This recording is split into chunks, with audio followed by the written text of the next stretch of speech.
Hawthorn are not a happy team right now. Despite sitting with a 7-win and 5-loss record, nothing to be ashamed of, they are out of form right across the board. Blistering end-to-end plays have been harder to come by, and the brutality their midfield showed at times in 2024 has also evaporated. As Sam Mitchell said post-game after the Collingwood loss, the club's third on the trot, they are miles off it. That being the premiership race, which Hawthorn came into this season having big hopes of being in. At the end of round 12 last season, the Hawks were 5-7, but had won 4 of 5 and were beginning to get as hot as any team we had seen in a 3 or 4 month patch. The good thing for Mitchell and his team is the time in the season left, but can a turnaround happen quickly enough to get this team fighting for a coveted top 4 position? Before we get into the individuals and a bit of team structure, a few noteworthy stats show the team's drop-off. These aren't monumental fall-offs in certain areas, but the 5 or 10% that have seen a rough last 2 months. Hawthorn are 15th for clearance differential in the entire season. It's no surprise watching them, and we'll get to one of the big reasons later on. Jai Newcombe has been up and down, Lloyd Meek the same, and James Worpel is still working his way back through that round 1 ankle injury. Even Cam Mackenzie, a young star in the making, was dropped for the Collingwood game. Right now, it's a group that lacks depth and hurt factor, but having a weaker on-ball group is okay. Collingwood are also in the minus for clearance differential in the season, but the all-important turnover game is an issue, which then becomes a double whammy. Hawthorn have a plus 2.7 points turnover differential per game. It's mid-table and okay, but last season they were 4th and were at plus 8.5 per game. Being average at the turnover game and poor at the stoppage game is obviously a recipe for more losses than wins. The pressure factor has also fallen off a lot, noted in these last 2 weeks against Brisbane and Collingwood. Hawthorn are 14th for tackle differential per game and 14th for inside 50 tackle differential per game. That's despite having a very mobile forward line that we all know at its best can suffocate the opposition and be manic. For most other important metrics, the Hawks are about mid-table, and that's why they sit where they do on the ladder. So why have these drop-offs occurred? The main reason is the plays on the field and their own form. James Sicily is the notable one.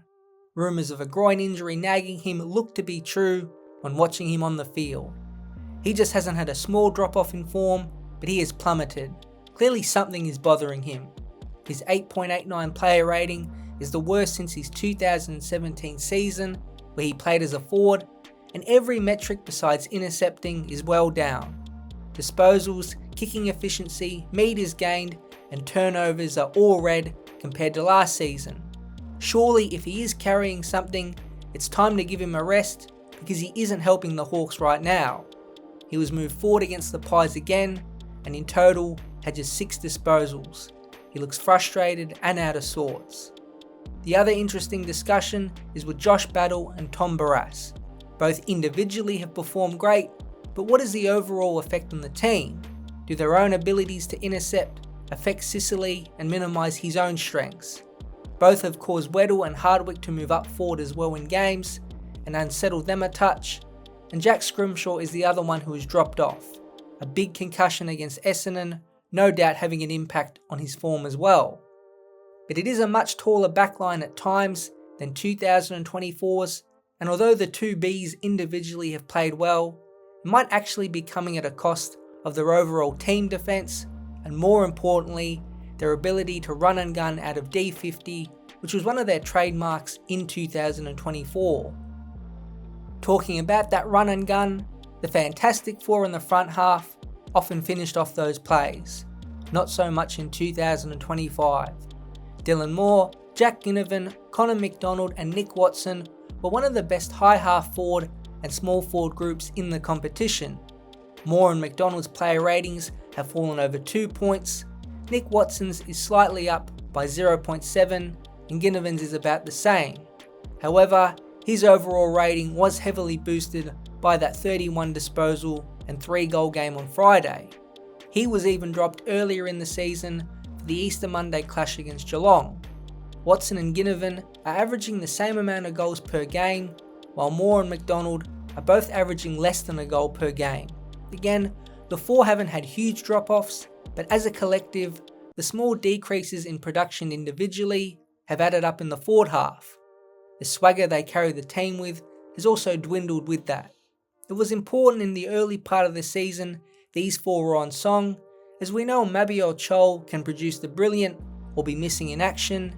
Jack Gunston has had a hot start, but at 33 he shouldn't be the main goal-kicking threat, and Kal Shadir is still coming back into football shape after a stress fracture in his back. It's hard for the Smalls to carry a big load of offense due to the nature of the roles they play, and it just hasn't carried on this year up until this point. But all games start in the centre bounce. This is the area that has the biggest drop-off. Is it possible Will Day is the AFL's most valuable player? With him, Hawthorn started 4-0, and without him, they are 3-5. In 2024, they were also 12 wins and 4 losses with him in the team. It's a lot of data that points towards his value, not just in his own numbers and performance, but for what he does to the other on-ballers. Early in the year, he and Newcombe often switched deep forward roles. That threat has been abolished for now, and it mounts more pressure on Newcombe to be the number one man. Warple becomes second in the rotation instead of third, and so on. It just mounts extra pressure on the others to play very good each week.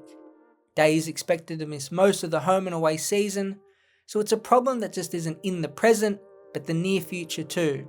Mitchell is known for his ability to swap players' roles in game, and he might need to find another on-baller from this team. Could Weddle use his speed and big frame? Watson surely can attend a few more centre bounces, and maybe Sicily could even go for a run on ball if he is fit, as he did at times in the back half of 2022. If there is one coach to fix a light on midfield group, Mitchell is the one. So with the Western Bulldogs and Adelaide to come, it gets no easier for Hawthorn. Lose both, and at 7-7, they might be in danger of not making the top 8, something that coming into this season would be hard to fathom. Their last month also consists of the Crows and Lions away, and another MCG date with Collingwood. The margin for error is actually growing a little thin. No doubt the Hawks have quality in their team, but do have holes both on field with personnel and possibly team structure. It might be time for some changes in the 23, and don't be surprised to see a few switch ups on Thursday night and going into the future.